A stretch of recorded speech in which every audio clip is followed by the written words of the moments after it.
تمہاری ہوگی، ورنہ تمہیں واپس ہماری ملت کی طرف لوٹ آنا ہوگا۔ تو بے وطن کرنے کا ایک یہ مضمون ہے جو دہریت کے سوا پیدا ہی نہیں ہو سکتا۔ اس موقع پر اللہ تعالیٰ فرماتا ہے کہ جب جنگ واضح ہو جاتی ہے، معاملہ کھل جاتا ہے، تو پھر خدا اور میرے بندوں کے مخالفین، میرے اور میرے بندوں کے مخالفین کے درمیان سے میرے بندے ایک طرف ہٹ جاتے ہیں اور درمیان میں کوئی نہیں رہتا۔ پھر میں جانوں اور میرے بندوں کے مخالفین جانیں، پھر یہ جنگ میری اور ان لوگوں کی شروع ہو جاتی ہے جو میرے بندوں کو میرے نام پر دکھ دیتے ہیں۔ لیکن اس مضمون پر مزید روشنی ڈالنے سے پہلے میں یہ بتانا چاہتا ہوں کہ ان آیات کے مطالعہ سے بہت ہی واضح طور پر یہ بات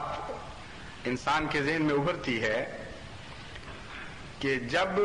قوم کو کوئی نبی مخاطب کرتا ہے خدا کے نام پر، تو جیسا کہ میں نے بیان کیا، اس سے پہلے، اس واقعہ سے پہلے ان کو یہ معلوم نہیں ہوتا کہ وہ دہریہ ہو چکے ہیں۔ جب خدا کے نام پر مخاطب کیا جاتا ہے تب ان کو یہ احساس پیدا ہوتا ہے کہ ہم تو کہانیوں میں ایمان لائے ہوئے تھے، گزشتہ زمانوں میں ایسے واقعات ہو گئے ہوں تو فرق کیا پڑتا ہے، لیکن اس زمانے میں، اس روشنی کے زمانے میں ہو کیسے سکتا ہے کہ ایک بندے سے خدا کلام کرے اور خدا کے نام پر وہ ہمارے اوپر مسلط کیا جائے؟ اس لیے وہ اس کا انکار کر دیتے ہیں، اور جب انکار کرتے ہیں تو قدم قدم پر ان کو اپنی دہریت کا اقرار کرنا پڑتا ہے، کیونکہ نبوت کے مقابلے پر جس کے ساتھ عقل کل ہوتی ہے، جس کے ساتھ ہر قسم کی منطق ہوتی ہے اور الہی نشان ہوتے ہیں، اس کے مقابل پر سوائے اس کے کہ غیر معقول طرز اختیار کی جائے کوئی چارہ نہیں رہتا دشمن کے لیے۔ اور غیر معقول طرز کے اختیار کرنے کے لیے، دھاندلی اختیار کرنے کے لیے، جبر کے لیے خدائی اختیار ہاتھ میں لینے پڑتے ہیں، کیونکہ اگر خدائی اختیار نہ ہو اور بندے کے برابر کے اختیار ہوں تو ان میں سے کوئی صورت بھی اختیار نہیں کی جا سکتی۔ تو ایک مجبوری درپیش ہے مخالفین کو، ان کو انکار نبوت دہریت کی طرف دھکیل دیتا ہے، اور پھر ان سے ایک خدا نمودار ہوتا ہے، اور وہ جھوٹا خدا سچے نبی کی مخالفت کا علم ہاتھ میں اٹھا کر تمام وہ ذرائع اختیار کرنے کی کوشش کرتا ہے جو جس سے انسانی فطرت جس کو دھکے دیتی ہے اور اس سے کراہت محسوس کرتی ہے۔ تو فطرت انسانی بھی نتھر کر الگ ہو جاتی ہے، معقولیت بھی نتھر کر الگ ہو جاتی ہے، قربانیاں اور اثار نتھر کر الگ ہو جاتے ہیں، اور اس کے مقابل پر دھاندلی اور جبر اور غیر معقولیت اور تکبر اور خدائی کے دعوے یہ ایک طرف کھڑے ہو جاتے ہیں۔ اس کو کہتے ہیں لیمیز اللہ الخبیث من الطیب۔ اللہ تعالیٰ قرآن کریم میں فرماتا ہے کہ یہ ہو نہیں سکتا کہ ہم تمہیں اس حال پر رہنے دیں جس حال پر تم ہو، یہاں تک کہ اللہ تعالیٰ خبیث اور طیب کی تمیز نہ کر دے۔ ایک پولرائزیشن وجود میں آتی ہے، ایک سفارائی ہوتی ہے جس میں نامعقولیت، جبر، اپنی بات پر ضد اور دھاندلی اور دعویٰ خدائی، ان معنوں میں کہ انسانی حقوق کی پامالی کا حق ایک قوم اختیار کر لیتی ہے، اور اس کے مقابل پر بظاہر بے طاقتی اور بے بسی، لیکن صبر اور معقولیت اور دلائل اور اللہ تعالیٰ کی ذات پر ایمان اور پورا توکل یہ نتھر کر الگ ہو جاتے ہیں۔ تو یہ وہ آخری پولرائزیشن ہے، یہ آخری سفارائی ہے جس کے بعد پھر خدا کے دخل دینے کا وقت آتا ہے۔ لیکن اس سے پہلے ایک اور واقعہ رونما ہو جاتا ہے جس کا قرآن کریم کی بعد اگلی آیات ذکر کریں گی۔ دوسری آیت جس کی میں نے تلاوت کی تھی، اس میں اس مضمون کو استکبار کے ذریعے کھول کر بیان فرمایا، قال الملأ الذین استکبروا من قومہ،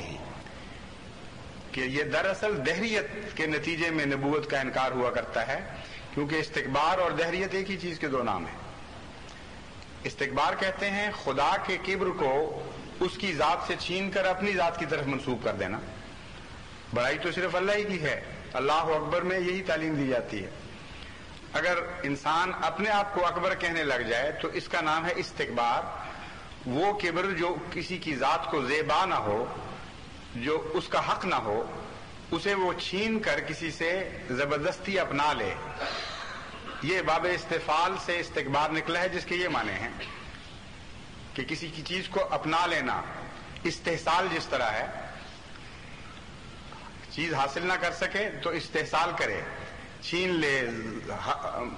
ہضم کر لے، غصب کر لے. تو خدا تعالیٰ کا کبر چھین لینے کا نام استکبار ہے، اور یہ سوائے دہریت کے پیدا نہیں ہو سکتا. اس نے بھی حضرت شعیب کے مخالفین نے بھی اس آیت سے پتہ چلتا ہے یہی دعویٰ کیا، لَنُخْرِجَنَّكَ يَا شُعَيْبُ وَالَّذِينَ آمَنُوا مَعَكَ مِنْ قَرْيَتِنَا أَوْ لَتَعُودُنَّ فِي مِلَّتِنَا.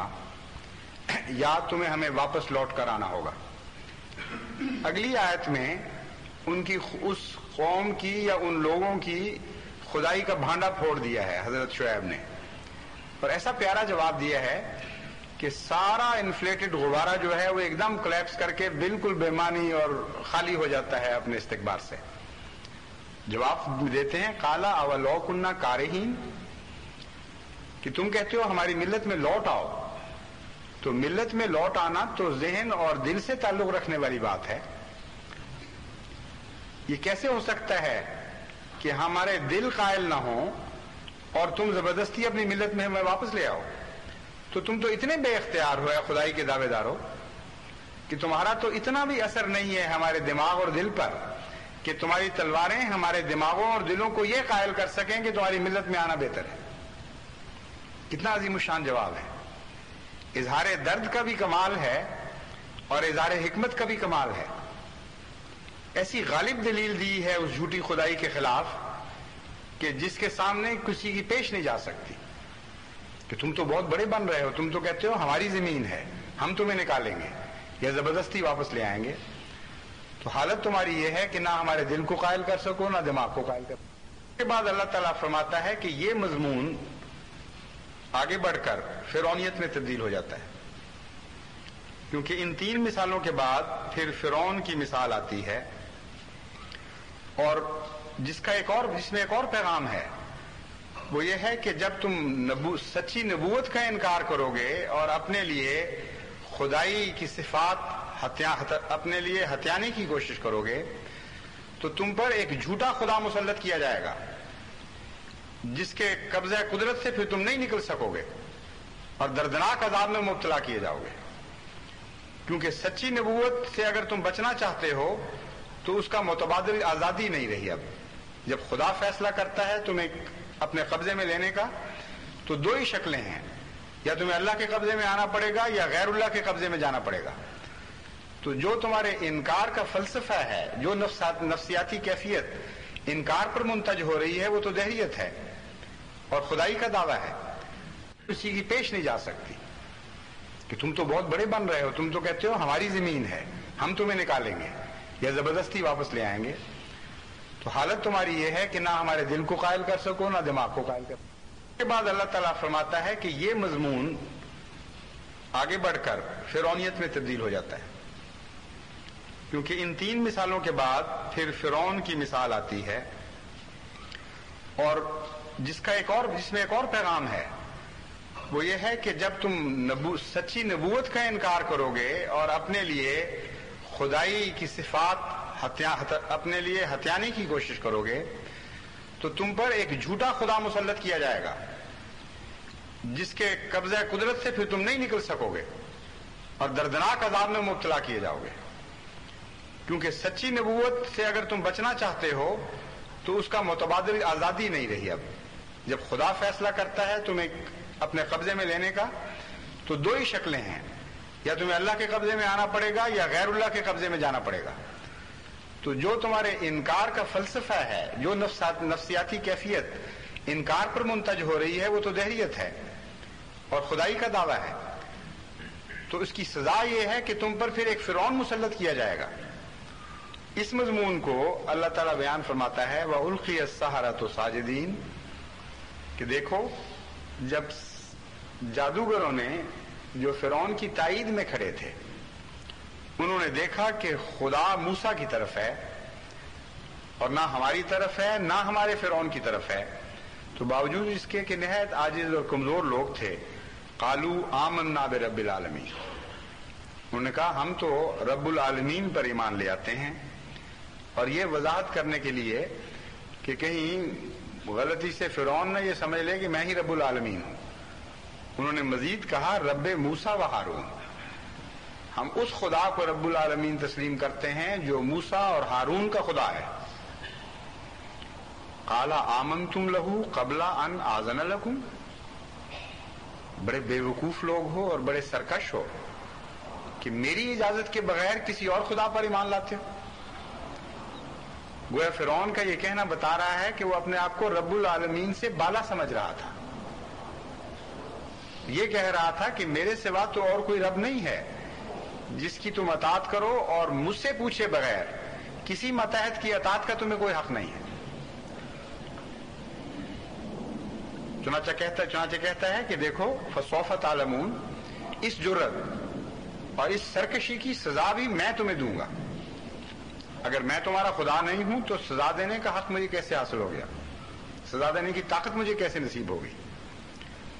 اور سزا جو اس نے تجویز کی وہ یہ تھی لَأُقَطِّعَنَّ أَيْدِيَكُمْ وَأَرْجُلَكُمْ، کہ ہم تمہارے ہاتھ کاٹ دیں گے اور پاؤں کاٹ دیں گے، بازو کاٹ دیں گے اور پاؤں کاٹ دیں گے مخالف سمتوں سے، اور کلیتاً بیکار کر دیں گے۔ روزی سے محروم کرنے کے لیے اور انتہائی ذلت اور فلاکت کی حالت میں کسی قوم کو مبتلا عذاب کرنے کے لیے اس سے بہتر اور کوئی طریق نہیں ہو سکتا۔ ہاتھ کاٹنے سے مراد ہے روزی کے ذریعے کاٹ دیے جائیں، ایسے ذرائع اختیار کیے جائیں کہ کلیتاً ان کو ان کی اقتصادی حالت کو تباہ کر دیا جائے، اور پاؤں کاٹنے سے مراد یہ ہے کہ جائے فرار نہ رہنے دی جائے، وہ بھاگنا چاہیں تو ان کو نہ بھاگنے دیا جائے۔ چنانچہ فرعون نے آگے جا کر اس بات کو واضح کر دیا کہ میں تمہیں، ایک اور آیت میں بڑے کھلم کھلا کہتا ہے کہ یہ تو تمہیں یہاں سے